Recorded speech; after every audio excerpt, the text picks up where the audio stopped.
Welcome. This is our first video within the Mindset Pillar series. So we're going to talk about identity specifically today. I highly recommend you take this video in, fully digest it, maybe go back, watch it, and take some notes the second time.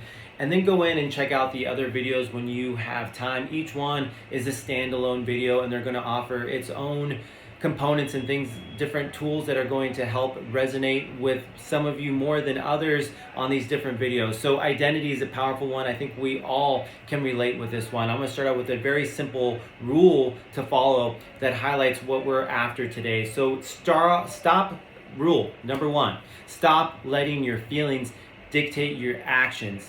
Instead, allow your actions to change how you're feeling. That's the bottom line here. We're going to go into the work of Eric Ritas. He's a Rhodes Scholar humanitarian that became a Navy SEAL. And he wrote a book called Resilience, and in which he's sharing letters and a letter exchange between him and a friend that was going through a very challenging time in their life.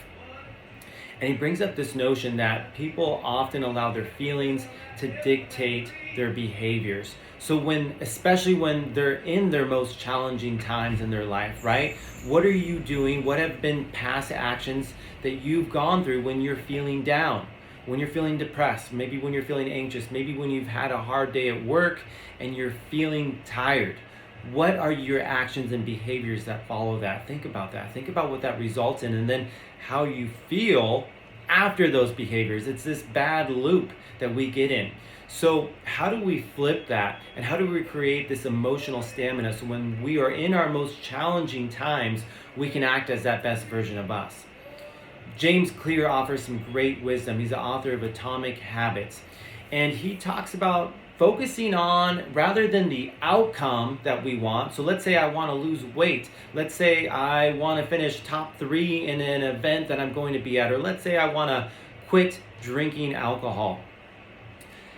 Instead of focusing on an outcome, those being the outcomes, instead, what's going to have more progress, more lifelong sustaining, life-changing results is focusing on who that individual is that is achieving those goals.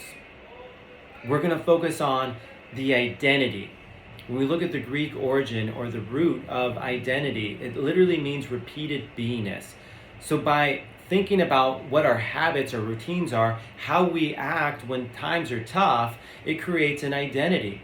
When we can take that and lead with our identity first and realize, hey, the individual that doesn't go to the bottle when times are tough has these behaviors. And we lead with those behaviors. Instead of going to the bottle, I go for a walk. I go for a run. I go play a game with my kids. Whatever that may be, that action is going to create a particular feeling that's going to follow suit. And in this case, I believe the feeling is going to be a lot better, a lot more powerful than that one when we allowed the feeling to act, to dictate what the behavior would be. Think about how powerful this idea is, right? If we take somebody who's smoking, let's say, and they're trying to quit, and I offer them a cigarette, their likely response is saying, no thanks, I'm working on quitting. But if I were to ask somebody who does not smoke if they wanted a cigarette, their response would be, no thanks, I don't smoke. How powerful would that be in your life if you had that notion when it came to some of the vices that we turn to when we're not feeling our best? So the next important step is realizing who you want to become. Who are you at your heroic best? Who are you willing to do that work for? Identifying who you want to become is a powerful process, and putting that up there. We have some great tools that'll help you after you have identified that process, or actually some great exercises. We can talk about it, reach out to us if you want help going through that to identify yourself at your heroic best and realize what virtues and habits that are going to fall suit from those identities that we're working towards. But having that clear vision of who we want to become is number one in this game.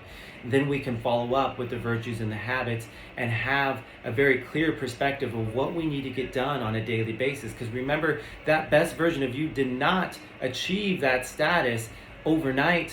They didn't do it in a week. They didn't do it in a month. It was a step-by-step process of focusing on the process and not the outcome.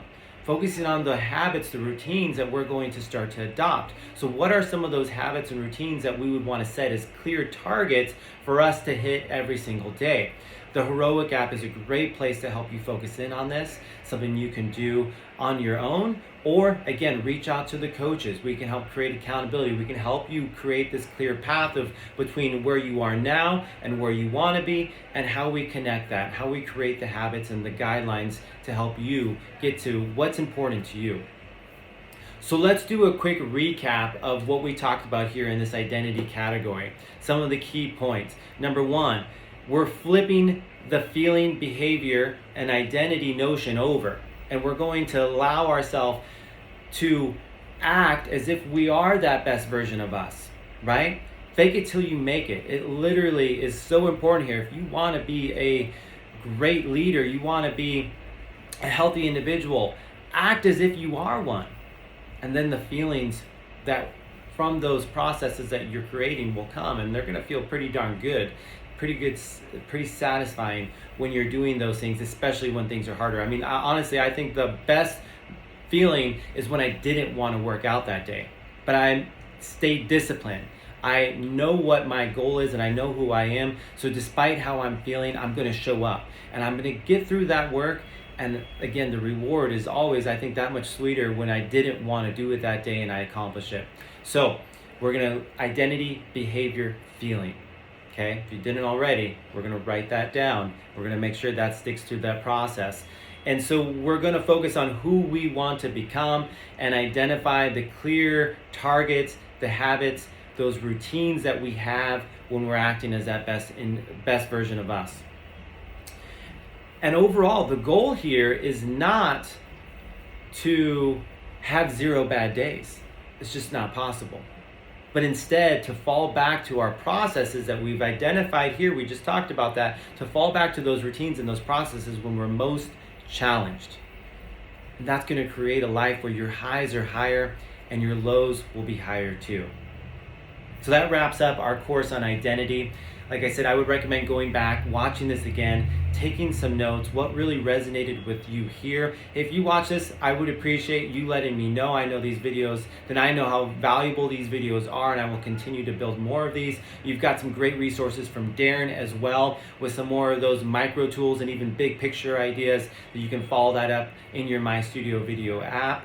And check out those other videos in our series here as time allows you to take these on and work on that just 1% better every day. And let's aim for that 365% better at the end of the year.